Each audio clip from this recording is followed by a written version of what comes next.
Hello students, मैं नितेश श्रीवास्तव आपका स्वागत करता हूं फाउंडेशन सीरीज के पहले वीडियो में। इस वीडियो से हम अकाउंटेंसी लर्निंग की अपनी जर्नी स्टार्ट करने जा रहे हैं। इस शानदार जर्नी में सबसे पहले हम समझेंगे बेसिक रूल ऑफ अकाउंटेंसी। अब रूल समझने से पहले आपको ये पता होना चाहिए कि अकाउंटेंसी है क्या चीज, है ना?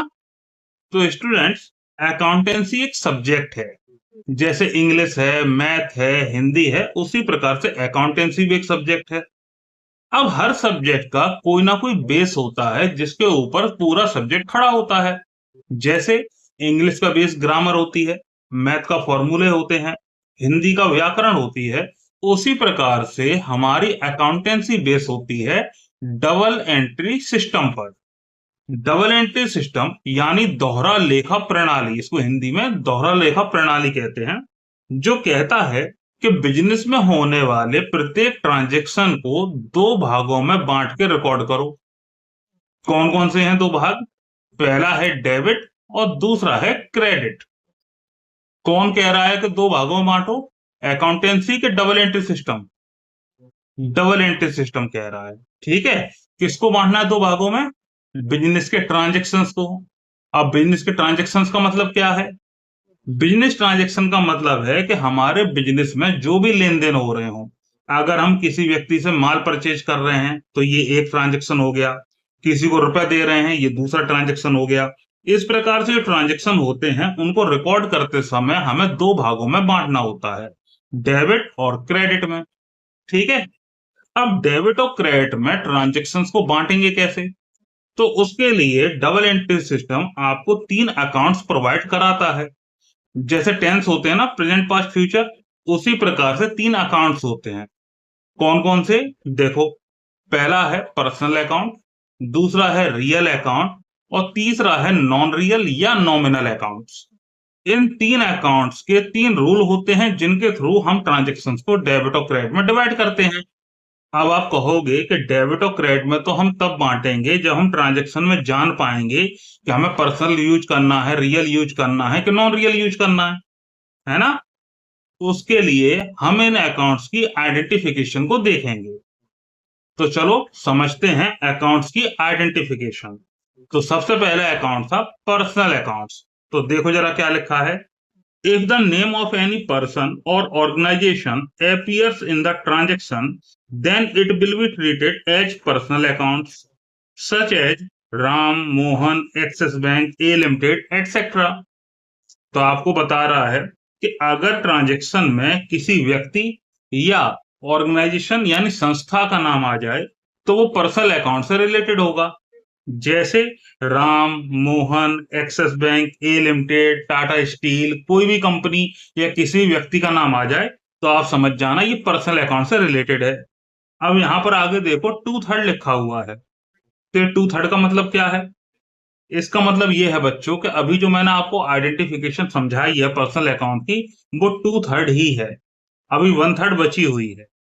जो बची हुई वन थर्ड आइडेंटिफिकेशन है वो जो हम लोग एडवांस रूल समझेंगे तब इसको समझाएंगे, क्योंकि वो थोड़ी टिपिकल होती है। अगर अभी समझाऊंगा तो वो आपके ऊपर से निकल जाएगी, इसलिए अभी टू थर्ड को समझ लेते हैं, फिर एडवांस रूल में बची हुई आइडेंटिफिकेशन को जानेंगे। ठीक है, ये बात क्लियर हो गई? गुड। अब देखो दूसरा है real accounts. These accounts are related to real things which can be seen और touched, such as truck, cars, cash, goods etcetera. तो आपको बता रहा है कि अगर ट्रांजैक्शन में किसी ऐसी वस्तु की बात हो रही हो जिसको आप देख सकते हो, छू सकते हो, तो वो रियल है।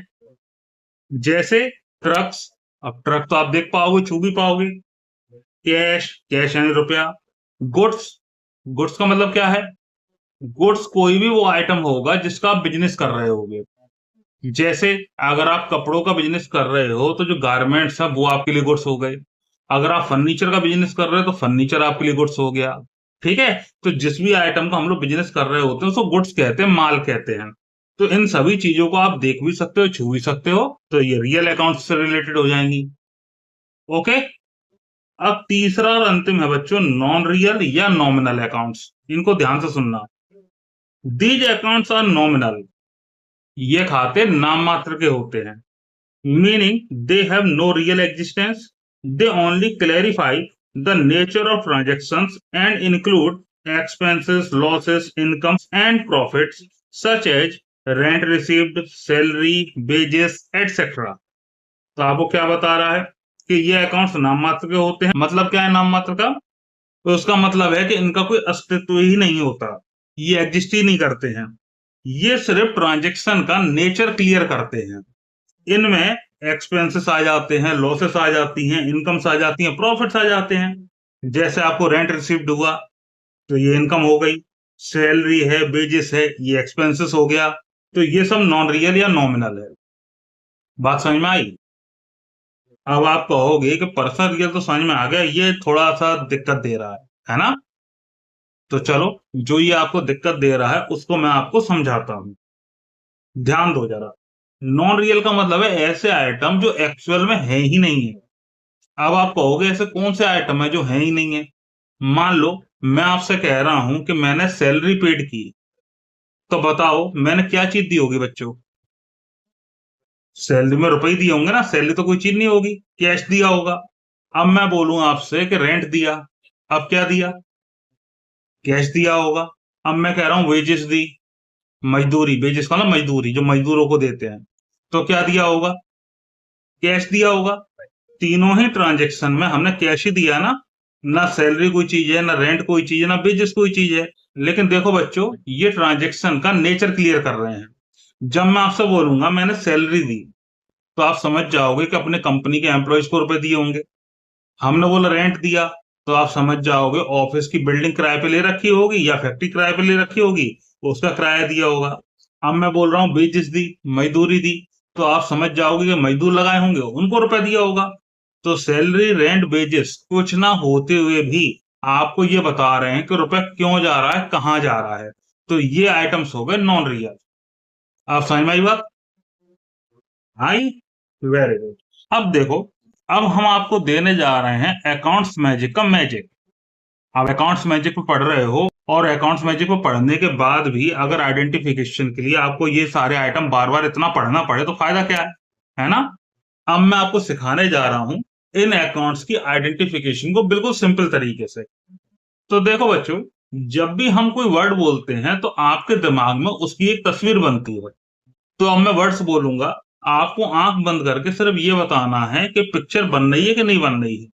जब पिक्चर बने तब ये देखना कि पिक्चर में कोई व्यक्ति या संस्था आ रही है या कोई वस्तु आ रही है।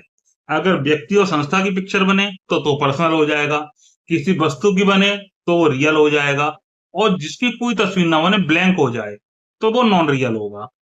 आपको सिर्फ दिमाग में जाना है, ठीक है? अब आंख बंद कर लो और मैं शब्द बोलूंगा और आप मुझे सिर्फ ये बताना कि तस्वीर बन रही है कि नहीं बन रही है। चलो, सबसे पहले बताओ, अमिताभ बच्चन। तस्वीर बनी? शाहरुख खान, सलमान खान, विराट कोहली, सचिन तेंदुलकर। आंख नहीं खोलो, आंख बंद रखो। Truck, car, furniture, mobile, commission.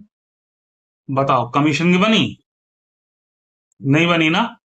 जो कमीशन की बन रही है अगर किसी के दिमाग में, तो वो रुपए की बन रही होगी। जैसे मैं बोल रहा हूँ 5,000 कमीशन मिला, तो आंख बंद करोगे तो रुपया बन जाएगा।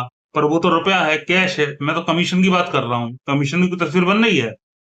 नहीं बन रही है। रेंट, रेंट की कोई बन रही है, किराए की?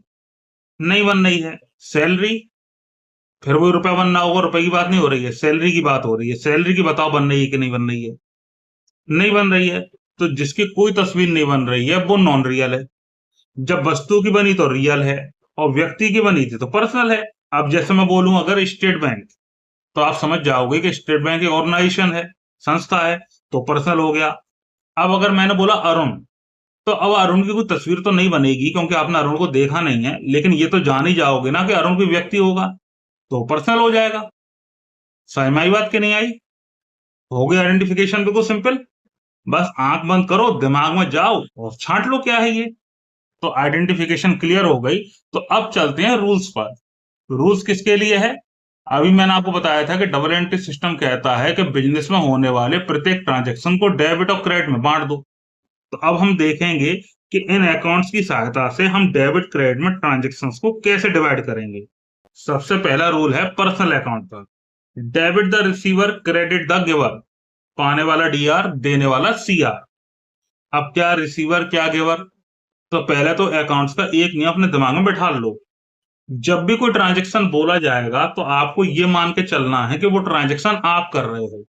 यानी अगर मैं बोल रहा हूँ सैलरी दी तो आपने दी, गुड्स परचेज किया तो आपने किया, हर चीज अपने ऊपर लेके चलनी है। और दूसरा, ट्रांजेक्शन को रिकॉर्ड करते समय हमें ये नहीं देखना है कि हम क्या कर रहे हैं, हम रिसीव कर रहे हैं कि गिव कर रहे हैं, हमें ये नहीं देखना है। हमें देखना है कि जो पार्टी है, दूसरा व्यक्ति है, वो क्या कर रहा है। ठीक है, अपना नाम नहीं लिखते हैं। अब चलते हैं रूल पर। रूल क्या था, debit the receiver credit the giver. बताओ, goods purchase from Ram, Ram से माल खरीदा। अब पहले बताओ किसने खरीदा, तुमने खरीदा। अभी मैंने बताया था ना कि हर चीज अपने ऊपर ले लेनी है।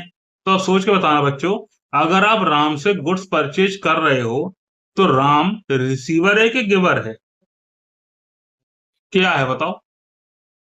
आप कहोगे रिसीवर है क्योंकि उसको रुपया मिलेगा। मैंने ट्रांजेक्शन में बोला कि उसको रुपए दे रहे हैं हम लोग, नहीं बोला ना। तो आगे नहीं जाना है, जितना लिखा है वहीं तक रहो। Goods purchase from Ram, Ram से आप गुड्स परचेज कर रहे हो, इतना ही देख के बताओ कि राम रिसीवर है कि गिवर है।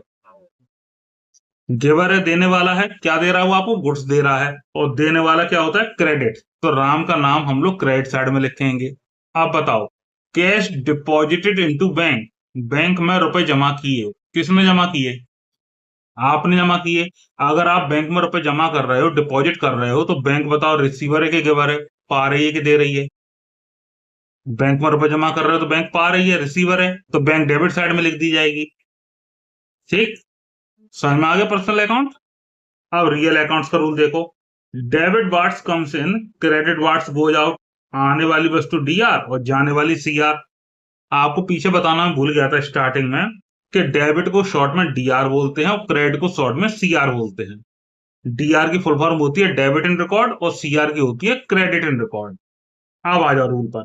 तो क्या रूल बताया मैंने अभी, debit what's comes in, credit what's goes out. आने वाली वस्तु डीआर, जाने वाली सीआर। तो क्या आ रहा है क्या जा रहा है, सोच के बताना। गुड्स परचेज फ्रॉम राम, आपने राम से गुड्स को परचेज किया। तो ये बताओ बच्चों, गुड्स आपके पास आएगा कि आपके पास से जाएगा, आएगा आपके पास। आएगा तो कहां लिखोगे, डेबिट साइड में। अब बताओ, मशीनरी सोल्ड, आप मशीनरी बेच रहे हो। अगर मशीन बेच रहे हो तो मशीन आपके पास आएगी कि आपके पास से जाएगी, बेच रहे हो तो जाएगी, जाएगी तो उसको क्रेडिट साइड में रिकॉर्ड किया जाएगा। ठीक। अब तीसरा और अंतिम है नॉमिनल अकाउंट या नॉन रियल अकाउंट्स, एक ही बात होती है। Debit all expenses and losses, credit all incomes and profits. खर्चा हो रहा हो तो डीआर साइड में लिख दो, इनकम हो रही हो तो सीआर साइड में लिख दो। जैसे सैलरी पेड, आप सैलरी पेड कर रहे हो बच्चों, तो बताओ आपके लिए सैलरी एक्सपेंसेस है कि इनकम है, पेड कर रहे हो तो एक्सपेंसेस है ना, तो डीआर साइड में लिख देंगे उसको। रेंट रिसीव्ड, किराया आपको मिल रहा है, रेंट आपको मिल रहा है। अगर आपको मिल रहा है तो आपके लिए एक्सपेंसेस हुआ कि इनकम हुई, आपको मिल रहा है तो आपके लिए इनकम हुई, तो उसको सीआर साइड में लिख देंगे। हो गए रूल्स, समझ में आ गई यहां तक बात। अब बेसिक रूल को अप्लाई कैसे करते हैं ये सीखने से पहले मैं आपको कुछ डिफरेंट टर्म्स बताना चाहूंगा जो गुड्स के लिए अकाउंटेंसी में यूज किए जाते हैं। देखो जरा, different terms used for goods. Goods हमने क्या बताया था, क्या होता है, goods are any items that a business regularly buy और sell to earn money. Goods कोई भी वो आइटम होगा जिसको बिजनेस खरीद रहा है, बेच रहा है, क्यों, रुपए कमाने के लिए, यानी जिसका बिजनेस कर रहा है उसको गुड्स कहते हैं। तो बच्चों, अकाउंटेंसी में ट्रांजैक्शंस को रिकॉर्ड करते समय गुड्स को कहीं भी गुड्स नहीं लिखा जाता। उसके लिए आपके पास ये 6 टर्म्स हैं जो अलग अलग कंडीशंस में यूज किए जाते हैं। तो उन टर्म्स को देखो जरा क्या है। पहला टर्म्स है purchase. If goods are coming to us because we are buying them, तो आपको बता रहा है कि अगर गुड्स हमारे पास आ रहा हो क्योंकि हम उसको खरीद रहे हो, then such goods are recorded as purchase, तो उस गुड्स को परचेज के नाम से रिकॉर्ड किया जाएगा। दूसरा है सेल्स।